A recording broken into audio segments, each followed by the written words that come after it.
Hello, hello, welcome back to the show. And before we get into the meat and guts of this week's episode, I gotta say a welcome to whoever listened to the show in two new countries this week. Welcome, China and Laos. All right, thanks for checking in. I always think it's real cool when I see new countries pop up on where people have listened to the show. But here we go. I was downtown in Sapporo doing some work last weekend, and on my lunch break, I took the opportunity to go and check out the 76th Sapporo Snow Festival. But hey folks, don't worry, don't panic. You have not missed anything yet, as it looks like they're just getting construction on the whole thing underway. It was so early on in the construction process that you couldn't even tell what the sculptures are going to be yet. But still, I think it's kind of cool to see the whole thing while it's still in its infancy like that. And last year, actually, I did an episode where I talked about the actual origins of the whole snow festival. So I'll actually add a link to that episode in the show notes this week so you can check out how it all got started. It's always cool seeing the military making the really, really big sculptures, and seeing the international teams at work is always a lot of fun. But this year, I actually heard that this is the last year the Japanese soldiers will be involved in the Snow Festival.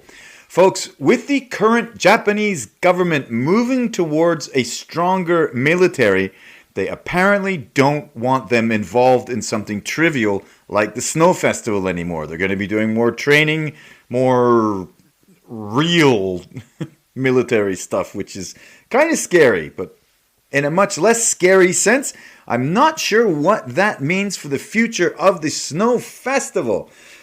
I don't know. I mean, I highly doubt there are any civilian or volunteer groups out there that have the equipment or manpower to make those really big snow sculptures. But what do I know? I guess time will tell.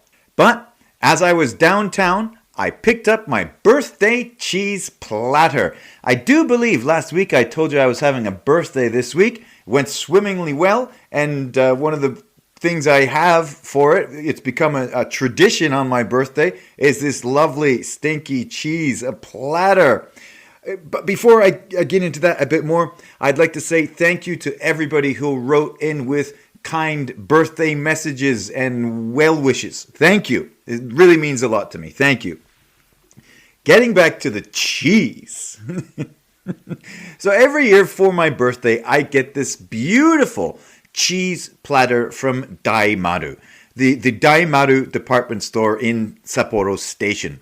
It's a little expensive. It's about 3,000 yen for the platter, but it is worth every penny. I don't know if you've ever been to Daimaru. Everything in there is kind of expensive anyway, but it's a really, really cool shop. But anyway, the cheese platter I get is about 3,000 yen. Now, usually each year my wife goes and buys it for me. But seeing as I was already downtown for work, I got it myself. Well, I was actually told to pick it up by myself. How's that for ingratitude? Hey, I had to pick up my own birthday cheese. But anyway, it was a great year on this year's cheese platter. I had a blue Stilton. If you don't know that, that is England's answer to French blue cheese, and it's great. It's usually my favorite. There was a Hercule. A Hercule is kind of a brand name, and I learned that that's a mix of sheep and goat's milk cheese. It was a hard cheese with kind of a nice creamy flavor to it. Really good. And there was a whiskey cheddar that was made with Lafrague whiskey. And folks, I'm telling you, that cheese this year kind of really stole the show from the blue. I had never had a whiskey cheddar before, and that was excellent. The platter also comes with some dried fruit, so the whole thing was just bursting with flavor. I absolutely love that once a year meal. Plus, in Daimaru, in the basement, in the B1 food area, the Depa Chica, once the girls kind of behind the cheese counter realized that I was actually buying something and not just another looky-loo, the free samples came out and were handed over quite rapidly. I had a multitude of cheese flavors. Just if I was just looking at something, they would carve a bit off the sampler for me and I'd have a bit of that. It was great. But, the staff in some of those really high-end stores, their demeanor...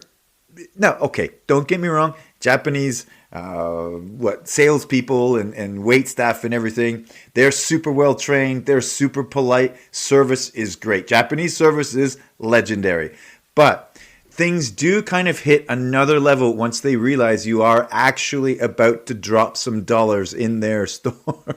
So that was great. I was kind of in heaven, right? Just getting all this free cheese as well. Not quite on my birthday, but anyway. But well, actually, folks, those department store basement kind of markets and delis and things, again called depachika, they are awesome, eh? That might be something some tourists miss when they come to Japan. Many of the really big department stores, it doesn't matter if it's Mitsukoshi, Daimaru, whatever it is, they have these markets in the basements. I think Daimaru is actually on basement 1 and basement 2 level, B1, B2, on the elevator button panel. Hit those buttons and descend into deliciousness. They are really a lot of fun. I mean, just the sheer variety of food in those basement store markets is incredible. You've got everything, from sushi to sandwiches to cakes, lunch boxes, bentos. You name it. You name the food you're looking for, and it's there. It might be a bit expensive, but it's definitely really worth a trip. It's worth an adventure through those department store basements. It's really, really fun. And it can be kind of strange sometimes as well. I remember one time, I was a bit late actually, and I was in the Mitsukoshi one in downtown Sapporo, and the guy was selling dumplings, gyoza, and I wanted a bunch, and he would not sell me them. He's like, no, it's past the time. I was like, I don't care, they're still pretty fresh, you made them today. He's like, nope, sorry, can't do it. Again, that was really kind of a cultural experience. I'd never been denied food that was sitting on a stall for sale because it was like a couple of minutes past.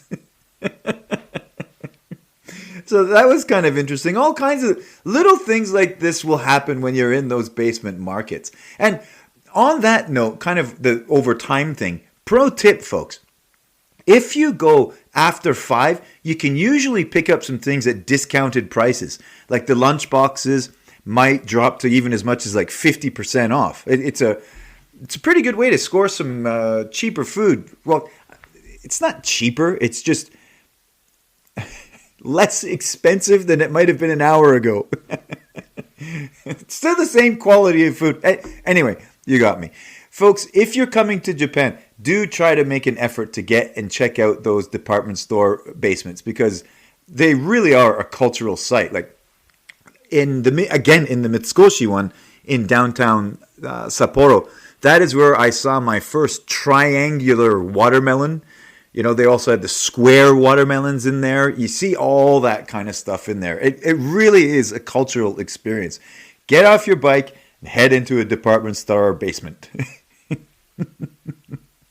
Cool. So anyhow, birthday cheese and wine purchased in Daimaru in Sapporo Station, and then it was back up north to the wilds of Ishikari. But I got to admit, we committed a bit of a party foul this year. My wife and I kind of got tucked into it all right that night instead of waiting for my actual birthday. What could we do, right? The cheese was winking at me. You know how sometimes food or drink will do that to you? You can... No matter how hard you try to avoid it, You know it's there and it's gonna get eaten. So, well, but it didn't turn out to be a bad thing anyway, because actually my birthday was kind of midweek, so it really was better to have the wine and cheese on the weekend anyway, right? My schedule kind of lets me sleep in late on Monday mornings this year, so that really was kind of the best time to do it. And so, hey, we did. We had the wine and the stinky cheese, and it's kind of a good thing too, right? Because the boys always kind of raise holy hell whenever I open that cheese platter. Like, oh, geez, Dad, put it away.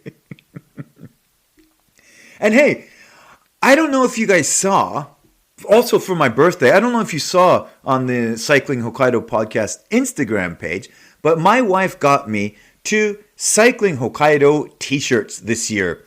You know, with the show's logo on them? You know, the show with the kind of map, the outline of Hokkaido in green, with the bike in the middle, and then the ... dots marking a trail. That logo she put on t-shirts for me. And she put a bit of thought into them as well. The one is cotton, just a regular t-shirt, with the logo on the front for everyday normal use. And the other is dry tech material with the logo on the back.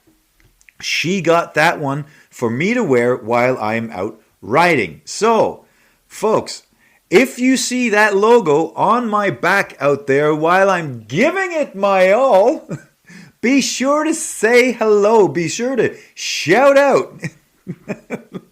Let's have a talk while we're out on the road enjoying the beautiful Hokkaido nature. Although not right now, because we're still kind of getting blasted with a pretty wicked weather system. Although this one this week hasn't really been all it can be. But hey, I've said stupid things like that before and just called down the thunder.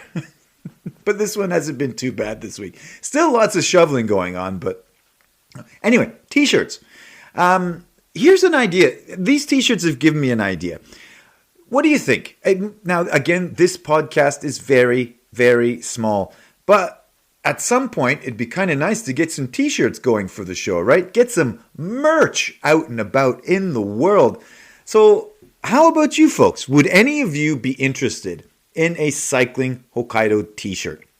And that will be the poll for this week. So please remember to answer the question in the poll. And as always, folks, if you're planning anything, if you're getting ready for getting a big ride, getting set up, whatever you're doing, and if you want to get in touch, if you want to actually come ride with me, if you want to come on the show next year, send me a message, get in touch. Let's see if we can't set something up. Cool. But yeah, folks, so cheese and t-shirts, that was my birthday this year. Pretty damn fine, if you ask me. But as happens with all of our birthdays every year, that's it, done until the next, as always happens. But, you know, now, okay, let's come back down to reality after the fun of the birthday and all the t-shirts and stuff. After all the cheese and general holiday eating, because we're still kind of fresh off the holiday season, right? I have definitely put on a few pounds. Woohoo!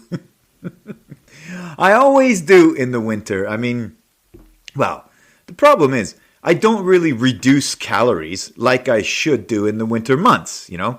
When you're in peak riding season, you can almost eat forever and still lose weight, right? But in the winter, I mean, you wink at a Snickers bar and you gain 2 kilograms right there, right? Here's a little Japanese expression for you folks. They say water has 0 calories, right? But even if you drink water, you gain weight. In Japanese, they say mizu demo. When talking about weight gain, mizu demo. Even water. I always thought that was kind of a funny little expression in Japan. There's your 1 coin lesson, your 1 coin Japanese lesson for today, folks. But anyway, this year, to combat the winter pudge, I got a spin bike, a stationary exercise bike, and it's been great. And hang on a sec, I know some of you out there are probably asking, why didn't he get a trainer? Why isn't he using Zwift or something? Well, I wanted to get something that my wife would use as well. And the spin bike is perfect for her. She can just jump on without setting anything up and just start pedaling. If I had some fancy setup, I mean, there's just no way she would use it, right? But with this, both of us can get a good sweat going through the long Hokkaido winter. Now, I I didn't buy her an exercise bike as like a hint or anything like that. I didn't buy her like a diet book. And I wasn't like, here, honey, you might want to take a look at this. Nothing like that. Just in the general interests of being healthier for the both of us, it's a good idea to exercise, to move more in the winter, right? And seriously, sure, it's not a trainer, sure, it's not Zwift, again, whatever. But I figure, as long as you're moving, as long as you're sweating, who cares what you're using, right? And plus, it wasn't that expensive. It was, what was it? It was 24,000 yen or something like that. So, yeah, something like that. The brand is Dima-san. It's quiet, smooth, all good. You know, I just throw the iPad on the little shelf out the front of the thing on top of the handlebars, throw on some Netflix and pedal away. It's been great. You know, I've watched a lot of movies over the holidays on that bike. I've got a friend of mine who thinks that's cheating, but I say, nah, why not, right? It helps pass the time while you're on a stationary bike. It's not like you have scenery whizzing past you or anything like that, right? And actually, there's a picture of it up on the Cycling Hokkaido IG page if you wanted to have a look. But yeah, it's good. We've got indoor stuff going on because not only is it good for us to exercise, but it's good for us to have more to do inside because holy smokes, outside, yeah, the winter is in full swing here, right? So, I mean, some days even getting out for a walk in the neighborhood is hard, right? So, we had 2 big shovel sessions today. I was outside the house at 5:30 this morning shoveling. First thing I did as soon as I got home, shovel again. I was able to use a snowblower tonight though, so that was good because there were no cars in the driveway. But yeah, it's full on winter, right? Again, what are you going to do? This is all part of living here in Hokkaido, right? And it's still awesome. Shoveling snow is awesome. Oh, what am I talking about? Anyway, folks, that is all for this week. So, from the snowy north, I hope you have fun out there, and I'll talk to you next week. Love ya.